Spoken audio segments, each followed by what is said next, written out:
Let's get this thing going. Let me get you out the door with the weather. It is a chilly start. 36 degrees right now in West Sacramento. It's going to be about 43 by 9 o'clock, 51 by 11, 56 at 1, maybe 57. That's about it. That's a struggle. Professional weather person Tracy Humphrey will have your weather forecast coming up. All right, on the roadways, we have some problems on the Yolo Causeway, eastbound I-80, Yolo Causeway. There's a crash there. Earlier crash that Dave just saw, Watt and Palm just cleared a couple minutes ago there, but traffic moving well again. More on that coming up. All right, thanks, T. Let's get you caught up on some headlines this morning. One of Sacramento's oldest restaurants has been damaged in a fire overnight. Rachel Wolf is live outside Sam's Hofbrau and Arden Arcade with what firefighters say happened there. Rachel, generations of families going to Sam's Hofbrau. That's right. Since 1959, this place has been open here at El Camino and Watt. In fact, they used to have concerts out here in the parking lot because the Goodwill store that you're seeing, that used to be the old Tower Records. Right now, at this point in time, they have construction crews inside the Goodwill store assessing the damage. There's a very strong smoke smell stemming from that fire that happened overnight at Sam's Hofbrau. According to fire officials, they got the call at about 3 o'clock this morning. There was someone painting inside in the back area of the restaurant. They saw a fire that had broken out. They called 911. That person was able to get out safely. When fire crews arrived on the scene, it was a 2-alarm blaze, and they had to cut through the roof. Take a listen at how hard they had to do to fight that fire. This fire could have spread throughout this entire building. If you look, we've got the dollar store and Goodwill both directly next to it, so there's a lot of fuel and a lot of potential growth that this fire could have taken if it wasn't for the quick response and the rapid resource deployment that took place this morning.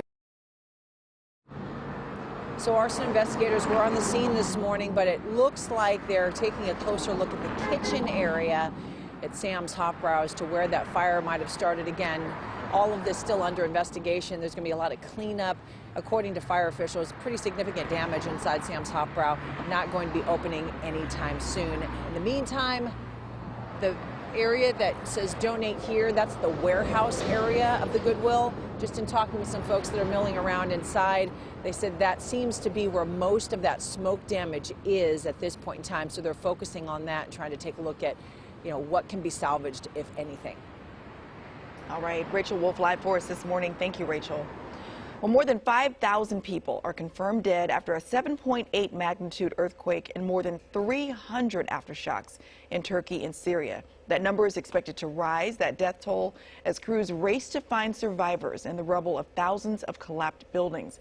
Now, officials say tens of thousands of people have been injured in the two nations. Countless others have been left homeless in cold winter conditions. The president authorized an immediate U.S. response in addition to the U.S. personnel currently on the ground.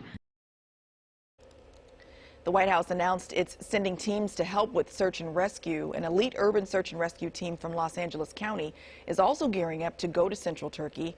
The Sacramento Fire Department says it's on standby with crews ready to roll. Well, the family of Tyree Nichols has been invited to sit with First Lady Dr. Jill Biden during tonight's State of the Union address. President Biden says that he wants tonight's speech to be a, quote, conversation with the American people. The White House says that he will tout progress on the economy as federal data shows easing inflation and a strong labor market with the lowest unemployment rate in more than 50 years. But a new CBS news poll shows that more than 60% of people believe the economy is in bad condition. More work to do to bring prices down, lower costs, and create some breathing room, as he says, for American families. The president is also planning to push for compromise with Republicans on economic policies, but the White House says he does not want to negotiate on raising the nation's debt limit, calling it Congress's constitutional obligation. Now, you can watch the State of the Union live on CBS 13 starting at 6 p.m., followed by the Republican response from Arkansas Governor Sarah Huckabee Sanders.